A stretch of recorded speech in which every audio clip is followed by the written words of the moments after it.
There we go. Look at us. That would suck, man. Especially with something like this going on.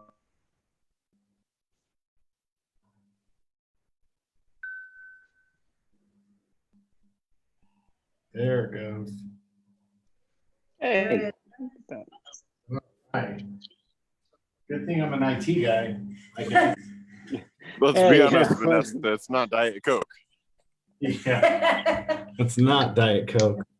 It won't be after this. I really just wanted to drink it down so everybody could see the emblem of the Westminster Police Shield, since we have our friend David. I gotta mute this here. We might have to close it. Okay. Yep. Wow, Right. we've got some great fans though. Everybody's stuck with us. That's what we do in these times. Yeah, sorry about that. I've spent my whole last 2 weeks setting people up to do remote meetings. That's all I've done. Well, not all. That's the majority of my time since 2 weeks ago. I'm upset. Isn't Dave in IT? Yes, we're all. The pressure was on. So we'll go ahead and kick this off. So I'm Dave DeMott, councilman for the city of Westminster. I have a couple special guests tonight. Dave Acunto, who's the city councilman for the city of Thornton, and in his day job is also a Westminster police officer. But tonight he's here on his hat of city councilman. And then I also invited Brian Head, who's the former chair of the Westminster Chamber. So Brian will just be shown as a picture of Brian's iPhone, I guess. I don't know if Brian's going to do video with us today. But with I'm here. I am walking to Papa Murphy's to pick up a pizza right now. So I can do videos, but it's gonna be mostly me and my dog right now. Does your dog eat Papa Murphy? That's a spoiled dog. She is. It's yes. Short answer, yes.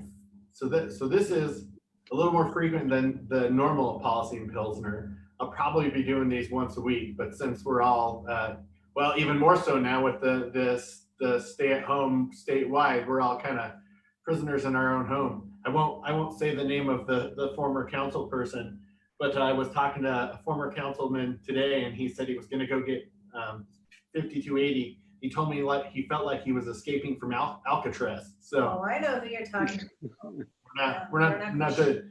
If he wants to chat in, he can. No names. So one of the things I would start with, actually, so Dave, you're pretty new actually in your role. That you ran twice and you won. So you're one better than me 3 times to win. Wow. So tell me, talk about joining an interesting time to be a leader. I keep telling people that this is the most interesting time to be an elected official. So what's your first 6 months been like? And you're not even at 6 months yet, are you? No, I mean officially took office in just early December, so it's been interesting. It's definitely it's been fun. It's a learning curve when you're doing a new job. So been fortunate to have some really good support and some friends that have done council before me. That's been kind of helped me and show me the ropes. And so far it's been a great experience to see both sides of the pendulum, right? I get to work council, and then I get to be just a regular line officer on the side. So it's been actually been really good and insightful. I know for me, running those couple of times before was really helpful once I got on, because it kind of forced me to really learn the job a little bit better. I actually tell people, totally unjokingly, I'm glad I didn't win the first time. I think I would have done a better job the second time, but I think I would do a really good job because I'd learned so much. Like for me, I went to every meeting for 4 years, everything I could, because it's almost like a free education you could get by sitting through these meetings. I think people don't realize just the learning, aside from seeing what your government's doing with your tax dollars and how they're running things for you. But How did you kind of experience that going through an election once? Do you think that made a difference for you? Yeah, I mean, you start to pay attention a lot more. You learn just kind of the rules and the procedures. Watching the council meeting. So I think that helped greatly. I was able to kind of jump a little bit more into it, and so to speak, with the ground running. I had a little bit more of a background on that, and being used to some of the Roberts rules and things like that also played a huge part. So it didn't feel so out of place. It's a little different. Like I've spent a lot of time in boardrooms in the business world, and you get to step over people a little bit more. I find myself in my day job when we have executive meetings, like actually for the first couple, I don't know, maybe the year after I got elected, I'd be in board meetings and I would be confused. Like I'd want to raise my hand at work. That's not really something you have to do at work. Like there's not it's kind of, sometimes there is, but it's totally different. There's no light to get your turn to talk in a corporate boardroom. So it's a lot different. You're adhering to those rules. It's a lot different than kind of jumping from, kind of like that paramilitary style, going through chain of command versus on one side and then coming into the other where, you're a leader in that organization. So it's, being able to put on two hats and understanding your roles on both sides has been kind of fun. So. How is that for you between your day job and your council role? I mean, obviously you work for two municipalities essentially, so that's got to be kind of interesting, and switching back and forth, and obviously two different cities do things a lot different. And I think for mostly it's you kind of learn. I've used it as a way to kind of learn the reasons why things operate a certain way, and maybe you kind of get both perspectives, and I think it makes me not only a better employee in a sense, but also a better counsel, because I kind of get to sit, both feet on the line. So I know what it's like from looking at things from a global perspective and more of a long-term view, but then at the same time, how individual decisions can affect, people that are, working day in and day out on the employee line. So I think it kind of helps me a lot. Yeah, I imagine. So I guess one of this is an odd question to ask this week, but typically I would probably wonder what's the thing that shocked you most. Like that's something people often ask me after being elected. Like what didn't you expect? And I think for me, even I've been doing this for 3 years now. There's been a whole lot of things I never expected in the last 2 weeks. But what's that look like for you? I mean, there's a lot of pressure just on everybody right now. I think like in personal life and business life, let alone, council being, there's things that it's so fluid. Things are changing minute by minute. Trying to make sure we're staying on top of our responsibilities is very strange, but what's that look like for you right now? It's been, definitely these last few weeks have been kind of eye-opening, but what surprised me the most is just the amount of reading that I do just to keep up with equate it to just spigot turned on and water's just flowing, and just trying to keep up with the information that I need to know. And so I can make proper decisions. And then also not only just making the proper decisions, but asking the right questions. I think that's part of the challenge, but I love it because I feel like I'm learning something new every day, and it provides me the opportunity to maybe delve into some industries or areas that I would maybe never have done. So it's that's probably the most of it, is the amount of time that you do outside of council, that just reading, so you kind of have a good understanding of what's going on. Yeah, I saw, I know we chatted a little bit while you were out at the National League of Cities in DC, which I got to do last year with Mayor Pro Tem Seitz from Westminster. She and I went last year, which was amazing. I mean, it's really humbling to go stand in all those different buildings of government that, that everything's happened for this country at. And I mean, it's just kind of overwhelming in a lot of ways. Hopefully next time, if you go out, I'll get to go. Ironically, I wanted to go this year. I had planned on going again this year. My company that I work for, the company who owns us, is in Milan. And so originally when I talked to I have a boss here and I have a boss in Milan. And my boss in Milan, he had said, hey, the only week I could come in March is that week. So he was supposed to be in Denver that week. So I opted not to go this time. And then now, ironically, and he lives outside of Milan. I was talking to him today. He's in one of the more hotbed cities. I can't remember what the name of the city is, but he said they haven't for a while been allowed to leave the city. They're only allowed to go to the pharmacy or the grocery store. Things, it's pretty rough over there. Granted, their form of government's a lot different than ours. I know, like, I'm a big Second Amendment, big shooter, and he actually is a sports shooter. And so when he came out, I took him shooting, and he was like, I'm like, well, how much, ammunition do you want me to buy? And he's like, well, what do you mean? Like, can't you only get like 50? I'm like, I could get as much as you want me to get. So and he was, I think you guys are starting to edge on kind of a really good point, and we have some comments that are starting to come in, so I wanted to ask you both this. So Nancy wanted to ask, let me just read you the whole thing so you can both hear it at the same time. Trust is something people earn. What do you think about the information that came out about a $5,000 fine and jail time if you are in your car and not out for essential items? So who enforces? I mean, as a city, at a state level, you're crossing state boundaries. For us, it's a big question actually that I've asked, and we have a special meeting, the Westminster Council, myself, and Rich Seymour and I supported him in calling a special session that's going to happen tomorrow in Westminster. And that's one of my questions, like, what's the enforceability? What's our rights to actually enforce that? What's that actually look operationally? This is kind of a weird area to cross considering your day job and stuff. So you get into anything that's going to be a problem for you. But for me, that's a question. And one of the other questions that I really have is, I was elected by the citizens of Westminster to uphold their rights and their freedoms too. So it's a delicate balance. Like, I want to keep the residents safe and I want them to make good choices. And throughout this, I've really encouraged people to do the whole social distancing. Don't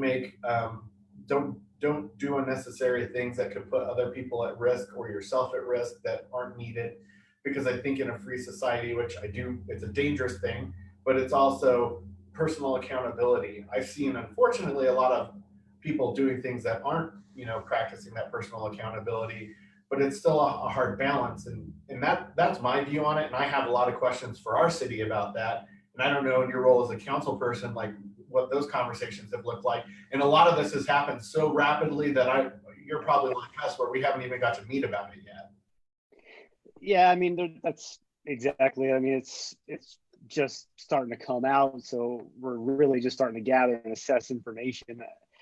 Like you said, I think a lot of it is, personal responsibility and freedom. And I think if we all want to work together to get back to some sort of normal and recovery state, so you hope that you can educate people and say, this is why we're doing it, and the sooner we can get this done, and hopefully can accomplish the overall goal, and we can get back to having a great economy and working, taking care of our businesses. But I think the most important thing is just educate, and not to necessarily come down with that immediate jail time. I think that would be yeah, and I agree. And I think one of the other things that I've seen that I've talked about is, they come out with, like, between the governor and the tri-state or tri-city or all the different entities, they come out with these things, and then people, it almost has a bad reaction. Like, actually, look what happened with Hancock in Denver. He came out and said, and he ended up backpedaling, because what happened is people freaked out and like, oh my gosh, I'm not going to be able to go buy booze. I'm not going to be able to go to the store. Next thing you know, you have everybody crowding in. And actually, even some of the things that I really at first was really appreciative of, such as like the senior times at the stores. My dad, who's a retired Denver police officer, senior, they're lining them up around the grocery store at because that's when they can go and they try to go and utilize those times. Some of our actions almost, I'm afraid, are having the negative or the opposite of what we want. Hey, Dave, can I ask you a quick question? Go ahead. Okay, so what would your opinion be of elected officials making that determination versus unelected bureaucrats? Because if you look at the flattening the curve, all of these scientific articles that are coming out, it seems like to me, and I am a champion of individual liberty, it seems like to me ripping the Band-Aid off and staying safe for a short period of time is a much better solution than a long-term depressed economy. But the best people to make that determination in my mind are elected officials that pay the consequence at the ballot box when elections happen, versus unelected bureaucrats that don't have really any accountability. Where do you fall on that spectrum? Do you feel like elected officials should be making these calls versus unelected bureaucrats? Well, I'll answer first, and I'll let Councilor Acunto answer. I would prefer the elected officials. I mean, we're the ones that the people have been entrusted with us a great power, and including appointing those bureaucrats. And so at the end of the day, I would hope that we're the ones that are being asked these questions. And that's some of the things, I mean, and it's hard because things have been moving so fast, trying to understand when these decisions are made and when you're getting input from us, when half of us are under emergency ordinance where we're giving certain abilities to our city managers. At the end of the day, I want to know that there is a free flow of information and we're getting some input into those decisions so that we can ask these questions ahead of time. And that's been part of my frustration, is trying to understand, why I'm hearing, well, frankly, like say the order that came from the bureaucrats and the health departments is, I read, before we even got it, it was posted on a Facebook story from the Westminster Window. Like, and there had to have been some people who knew about that. And that's very frustrating to me as an elected who's, we're trying to work together. And I understand, and some of that's going to be ironed out, I hope, tomorrow, but trying to understand that at the end of the day, my thing would be with what you said is, I am the one who was elected to uphold the law, look out for public safety, and that's why we have elected officials, because at the end of the day, we're accountable to the people who elected us. Those people aren't necessarily directly accountable to the public the way that we are, and that's why it's set up the way it is, and we're a representative government, because I lose my job if I don't do a good job, and I would expect to. If I'm making the wrong choices for folks and not asking the right questions and not doing the right things, I would expect you not to elect me back. So that would be my view of it. But Councilor Acunto, what do you think?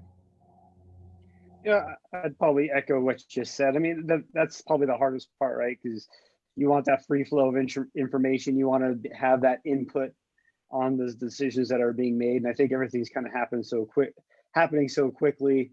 And I think we're in the same position as you. We're these informations come out, we're trying to get together to get these meetings. And I think this experience to me is kind of that, is a good opening experience to say what policies and provisions can we have in place in the future, so that if something like this happens again, or there's some kind of disaster, that we can communicate more rapidly than what has happened. And I understand that this is kind of a unique experience, but as somebody that got voted in, my expectation is that I'm going to be responsible for my voters when things come back, and if I'm not doing a good job, then I'll pay the consequences for that. But I also need the right information to make the right decision that hopefully serves not only the citizens of Thornton, but also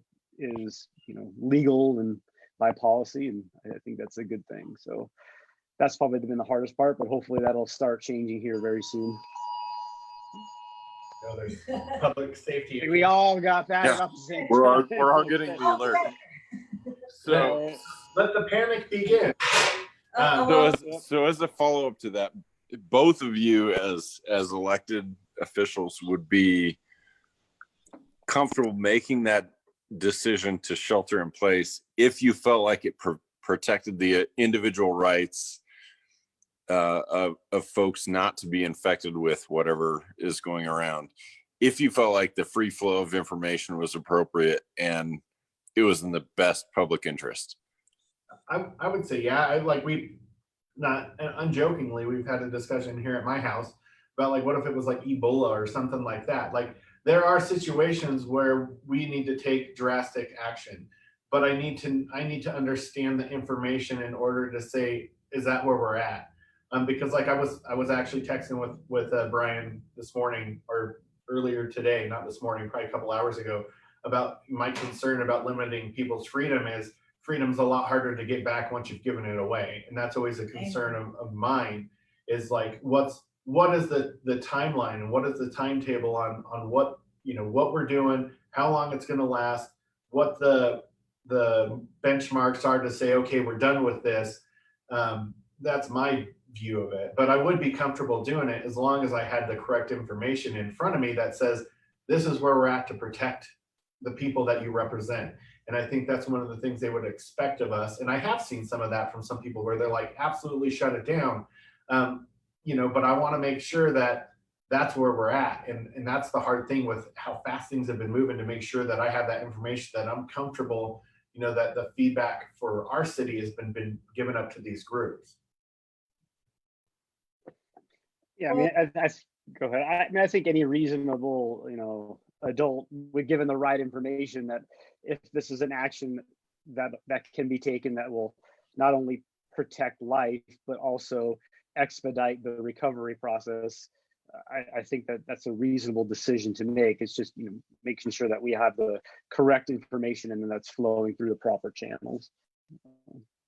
Agreed. I think I look forward to what kind of collaboration this is going to bring between cities and businesses, because this will make us more prepared. And I think we all hear over and over again that we've never seen anything like this. This is something that not just one country or one community is feeling, the entire world. So while there's always that hindsight, there's so much to be said for more collaboration going forward. And you know, we talked last week about some individual businesses stepping up, and we continue to see that. So I guess there's such a silver lining and a great way to look beyond kind of this. But as leaders, and hopefully as myself, I will be a leader too, that's where it takes that rational decision making. And again, it's one thing for one city to close down, but what does it do if everybody's not in that at the same time? And I think one of the other things I think about, and I'd like to get into this with Brian a little bit from the business aspect. So one of the things I'm concerned about, and I've heard the president and the governor and everybody else talking about it, I mean, how important these businesses are, and it really is both big and small. And I'm a little concerned about how much they beat up some of the big business through this whole thing, because those are job providers too. And some of those big businesses, you know, they provide supplies for the small businesses. It's a whole ecosystem that we have to be concerned with right now.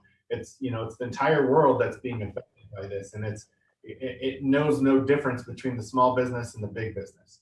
And, you know, one of the concerns I have is just like, how do we turn it around? And at what point we say turn it around? Because it is not likely that, you know, this problem is completely gone by the time we have to go back to business as normal. It's all about, my understanding is it's all about flattening that curve so that our hospital system can handle the people who are at risk that will be affected more greatly by the sickness.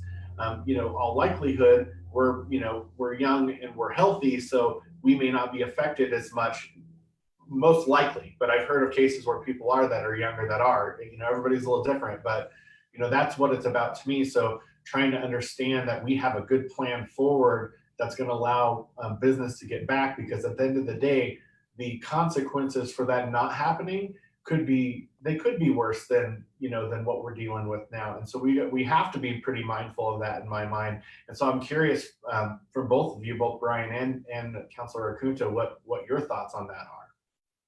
Yeah, so I'll take that first. And I've been on the phone all day, the last several days, with business people of all sizes. Dave, you work for a multinational corporation. I work for a multinational corporation. I'm sitting next to a person who works as a solopreneur. I mean, he owns his own business and he is his own thing. So I could tell you, your paycheck means as much to your family as his does, right? So big business and small business, it's all people, right? It's all people trying to make the best life possible for their families. So you and I and everybody else, for the most part, are against people taking, public funds to give bonuses to CEOs that don't deserve it or whatever. But I think there's this misconception that corporations are this evil thing in a lot of cases where really they provide people like you and I our livelihoods. So it's all hands on deck at this point. It's big business, it's small business, it's government, it's nonprofits. This is the biggest crisis this community and all of our communities have ever faced. So I think if anything, we need to dispel this notion that big business is something to be feared. I mean, it's a lot of people work for big corporations, and that's okay. There's nothing bad about that, right? Second, at some time was a small business, was a mom and pop shop, started in a garage. So to discount, where those people have got because they did something right, and we know that an infusion of capitalism, infusion of wealth is what helps countries and what helps bring them up. So we know that's what we're looking to get back to, and it's you're right, Brian. It does have to be an all hands on deck.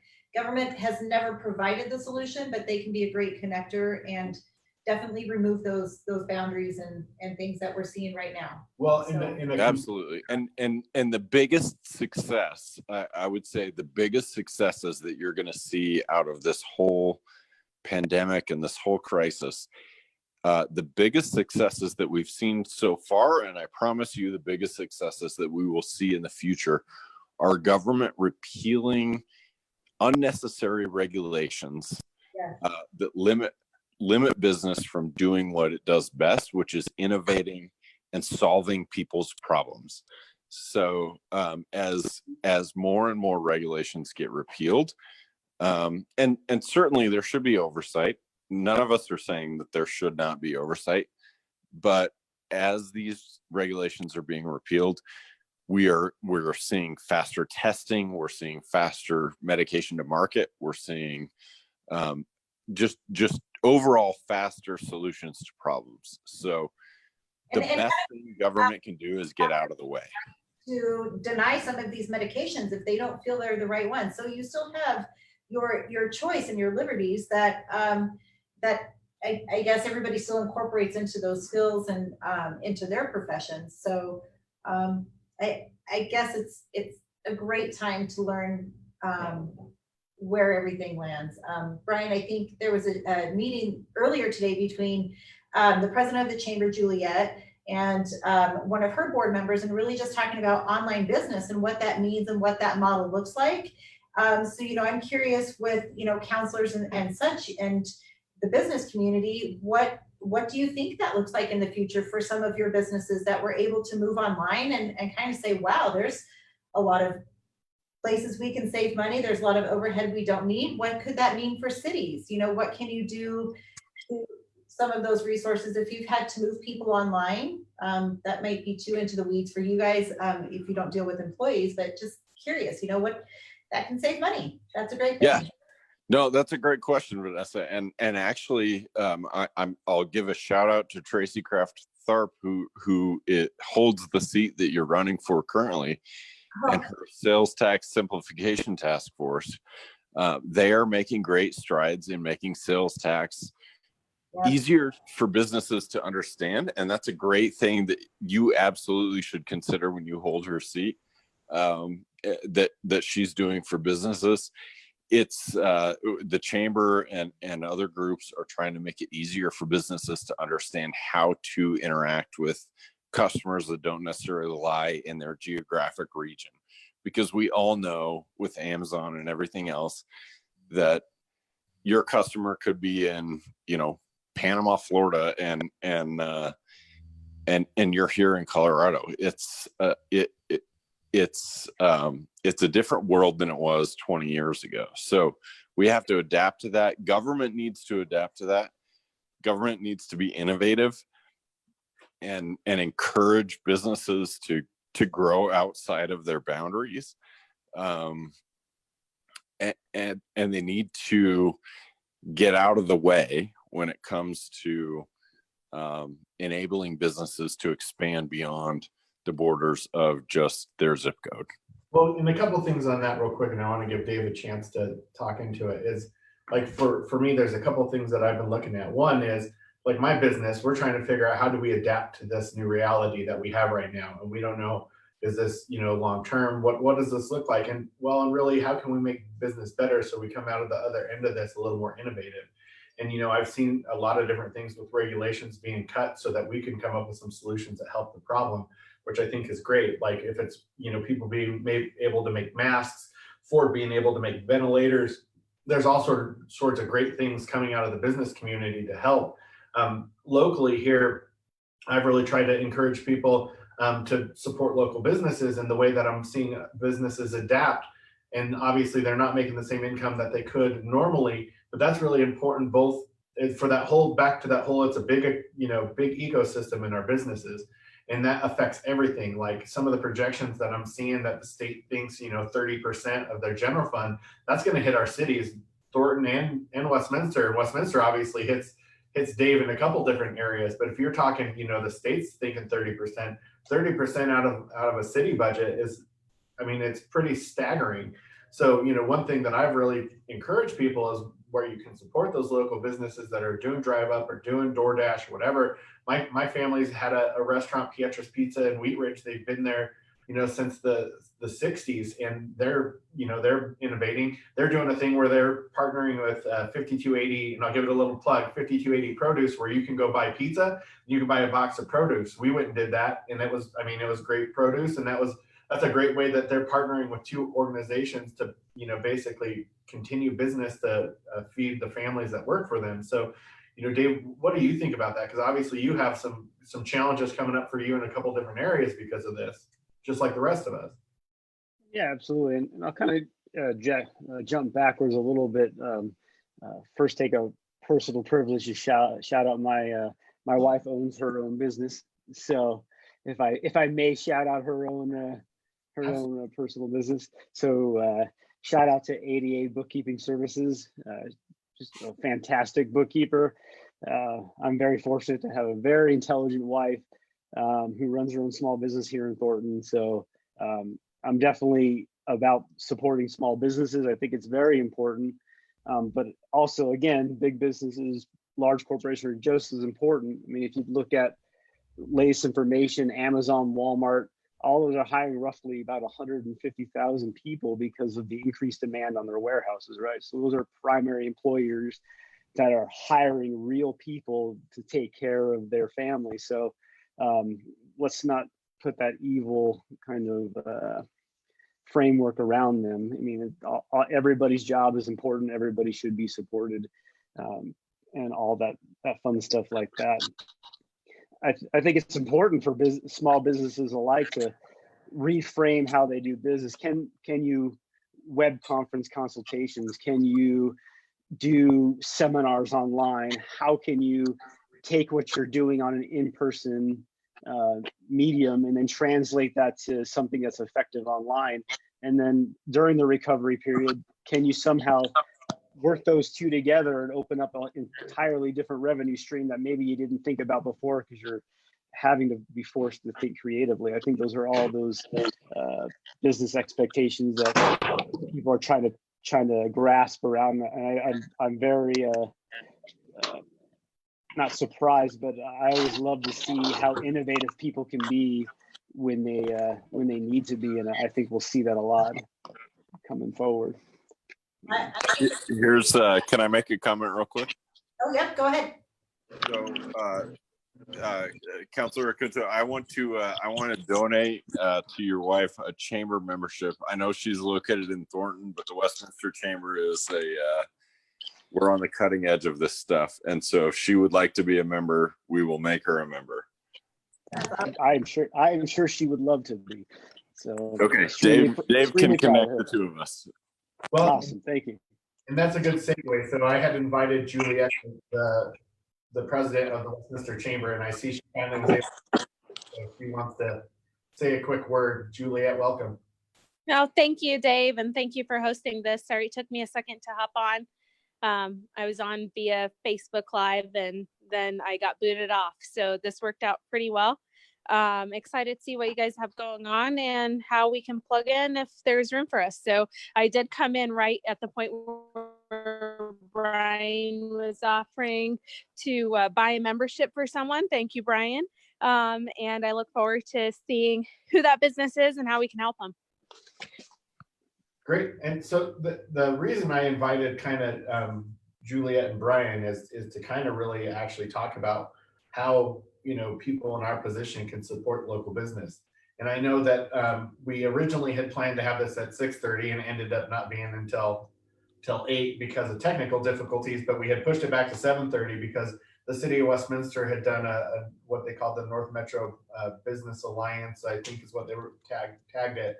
But I wanted Dave and I to both be able to see what they were doing. They had people from different cities, different economic development departments, talking about all the different chambers from Broomfield to Brighton to Arvada and Westminster and Thornton. So I wanted to kind of get a take from our local chamber, Juliet, like, you know, what could people in our positions really do to help the small businesses that you see? Like what is it that they're looking for? There was a lot of things that came out today. It looks like there was a deal made in DC between the Senate and the House and the White House, hopefully, to kind of have that third stimulus package. And it sounds like maybe there's going to be something else in the fall. And so hopefully that's helpful to you guys. But, you know, our circle of influence is a little more local. And so obviously, you know, it's fun. So, you know, we want you to succeed. So what does that look like in your mind, Juliet? Yeah, so that's thank you for that question, and that's pretty loaded because as it's a moving situation, I feel like there's continuous needs that grow. The immediate that we're seeing from a lot of the businesses, you know, you mentioned the stimulus package. It is the funding because that is, it hurts not only the existing businesses that were around and had kind of their projections based on sales and things, but even businesses that have just started, had taken a risk to get going. And then now they don't even have a normal month or a couple of months to even be able to understand their cash flow. And Juliet's phone cutting out on us. I still we've had a number of people that have you know, been left jobless or just don't know where to go and would like some decent employment. And that's kind of why we're filling that with that virtual job fair. So those are a couple of things that are coming out from the business impact surveys that we're doing. And this is an outreach effort to our entire business community that we have. As far as what can existing residents or community members do, it's really to rally and support our businesses. You know, this is a time that we can think local on the services that we need, from where we shop, dine, who we have our insurance through, all the way to, you know, now that you're at home with your 6 kids, you're having plumbing issues. So reach out to a local contact for that. So it's really that collective support to think local whenever you're trying to solve your immediate solutions. And then as volunteers, opportunities come out that we have, whether it's that phone banking or, you know, you're crafty and you want to make those masks. I know you asked me, Dave, if those were valid and up to code with a lot of medical facilities. And no, they're not. Colorado's not letting people necessarily make masks and use them in the hospitals, but it's creating that conscious mindset of I'm not going to touch my face and I won't transfer the germs into areas that could continue to spread. So there are definitely numerous ways that residents can help, but one of the most important is that continuous sharing of information that we have. You know, I've read a statistic that we go through about 300 feet of information on a daily basis. And when people are just sitting on their couch and reading about COVID updates, that can easily get eaten up just with what they're reading on news and not necessarily hearing what's in their immediate community. So the more that we can have people rallying and really sharing the messages of what's going on locally, what can we do to support our neighbors and our friends and those that are helping and ensuring our livelihood, the better. Awesome. Councilor Acunto, like what, I've seen a lot of what, obviously I'm a little super focused on what usually, but like what has the Thornton business community been trying to do to try to rally that same kind of support for their local businesses? What, and how are you seeing business try to adopt to this current reality? You know, I think it's a lot of what we see on neighboring agencies or in cities. You know, you're trying to figure out, can we partner with other small businesses to maybe you know, dual up our services, right? So, you know, is there a, you know, a pizza place that can offer those fresh groceries, or is there a service that makes sense that, say, you know, kind of offer the same or similar products and try to enhance those services? And I think that's a big deal. I wanted to give just a quick, for local businesses in Thornton that don't know, you know, Thornton has their online their webpage, businessesinthornton.com.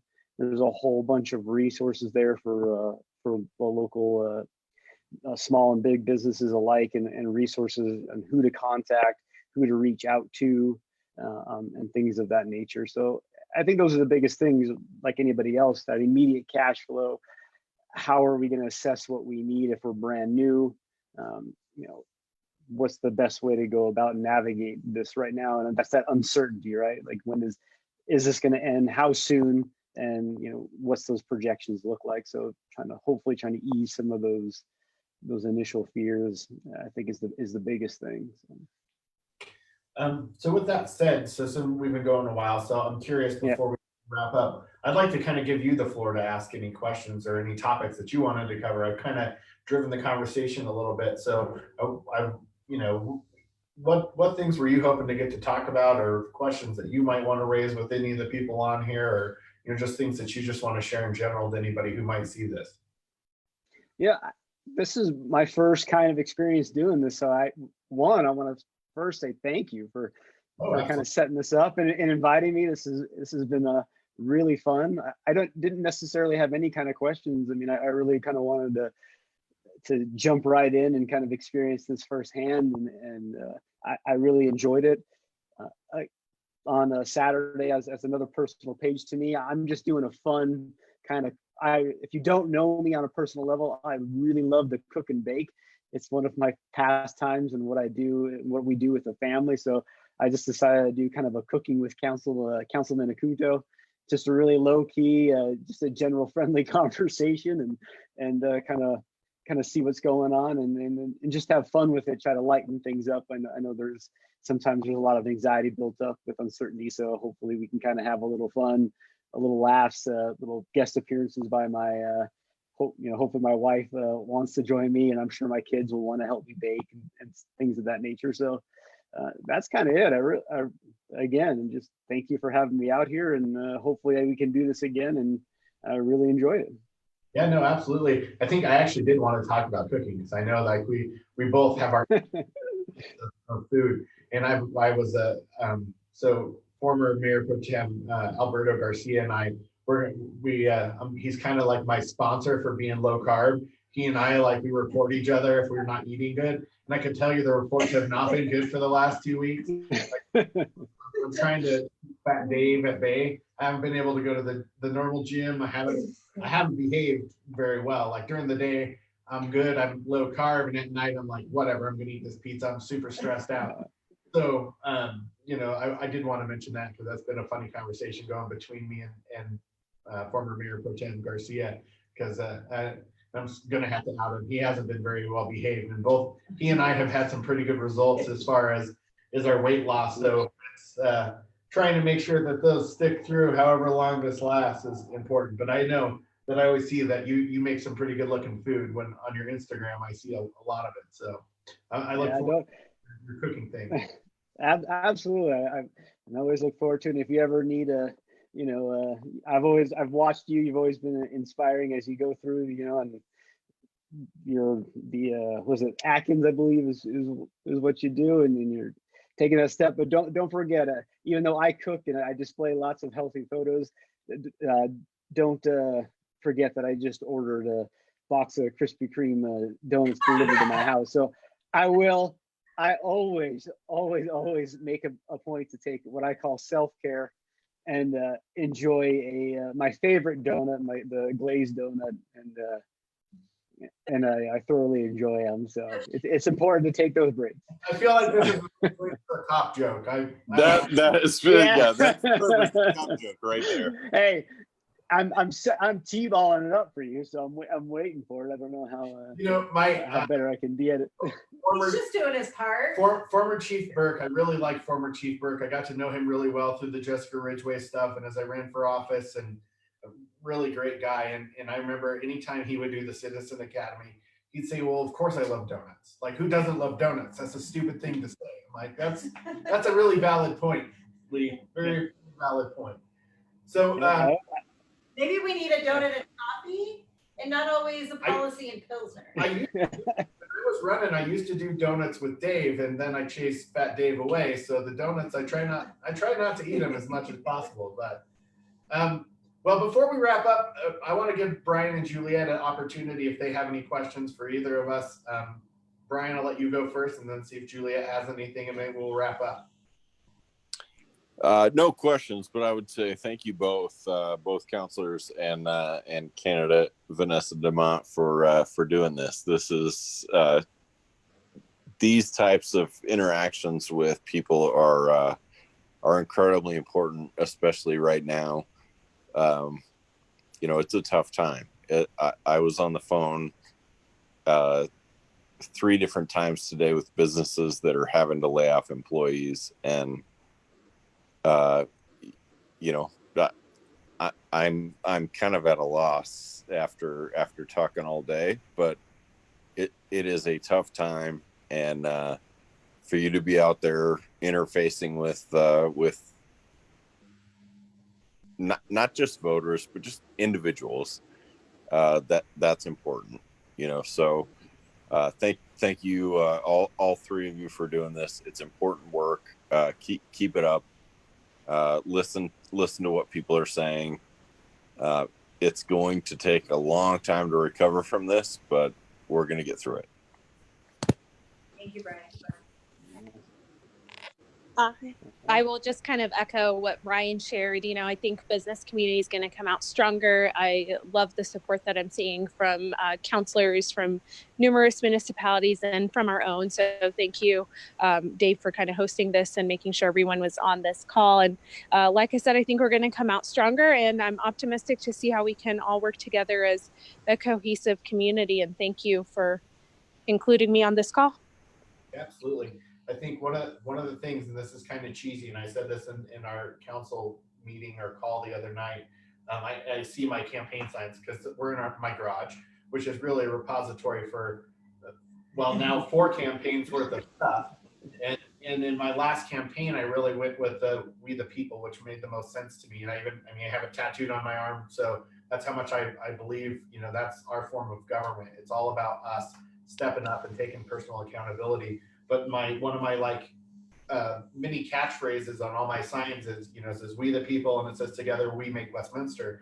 And that was one of the things I brought up the other day on one of our council calls, because really that "we" is so important right now, because really for this nation and this world to get through this, we all got to do our part. And this is one of those times where everybody has to step up, because this current situation doesn't see borders, it doesn't see skin color, it doesn't see sexual preference, doesn't see all the things that we hear about so often, you know, in our current society. It doesn't care, or age. And it's going to take everybody to step up and put their differences aside for us to really get through this. And I truly believe that, you know, and I've had to experience some of that on my own, and, you know, put some of my political differences aside, or operational differences about how we run the city of Westminster, and say, you know, we've got to be on the same page, and we got to same direction. Otherwise, we won't come through this as strong as we can. So that would be my, you know, final thing on that. I guess the other thing before we close, I would thank everybody for putting up with the technical difficulties, as well as the moving of the meeting initially. Hopefully it goes a little smoother. This is the first time where we've had guests in virtually, so at least that weren't sitting here together in the garage. So thank you very much, and hopefully you all have a good night, and God bless, and we'll see you next time. We'll see you next time. Bye. Thanks all. Thank you.